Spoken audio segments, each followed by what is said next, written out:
وزیر دفاع خواجہ آصف نے جو پاکستان کا ذمہ دارانہ دفاع کیا ہے وہ ذرا چیک کریں۔ انڈیا الزام لگاتا ہے کہ پہلگام میں ہوئی دہشت گردی کے پیچھے پاکستان کا ہاتھ ہے، اور پھر پاکستان کا دفاع میدان میں آتا ہے اور ایسا وطن عزیز کا دفاع کرتا ہے کہ جسے انڈیا نے اقوام متحدہ میں پاکستان کے خلاف استعمال کیا اور اقوام متحدہ پر زور دیا کہ پاکستان کو دہشت گرد ملک قرار دیا جائے۔ The whole world has heard Pakistan's Defense Minister Khwaja Asif admitting and confessing Pakistan's history of supporting, training and funding terrorist organizations in a recent television interview. This open confession surprises no one and exposes Pakistan as a rogue state fueling global terrorism and destabilizing the region. The world can no longer turn a blind eye.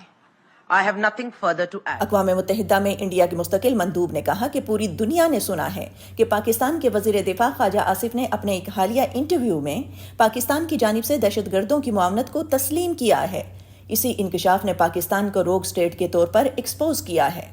India کو یہ بھرپور موقع خواجہ آصف نے اس وقت فراہم کیا تھا جب ان سے ایک مغربی ٹی وی انٹرویو میں پوچھا گیا کہ کیا آپ یہ تسلیم کرتے ہیں کہ پاکستان کا ایک طویل عرصے سے دہشت گرد تنظیموں کی پشت پناہی کا ریکارڈ رہا ہے؟ جس پر خواجہ آصف بولے، دیکھیں ہم یہ ڈرٹی ورک امریکہ اور مغرب کے لیے 3 دہائیوں سے کر رہے ہیں، ہماری غلطی تھی، ہم اسے بھگت رہے ہیں۔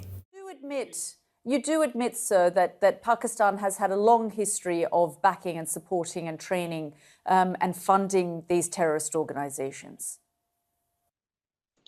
Well, we have been doing this dirty work for the United States for about 3 decades, and West, including Britain. چلیں انڈیا نے تو اس بیان کا جو کیا سو کیا، لیکن اہم بات یہ ہے کہ عین جنگی ماحول میں اس طرح کا بیان دینے پر بھی دفاع صاحب پورے پروٹوکول کے ساتھ کرسی پر موجود ہیں، یعنی کال پر ملنے والی وزارتیں خاصی مضبوط ہوتی ہیں، ان کو کوئی فرق نہیں پڑتا چاہے آپ ملک کے حساس معاملات پر ہی جگتیں کیوں نہ مارتے رہیں۔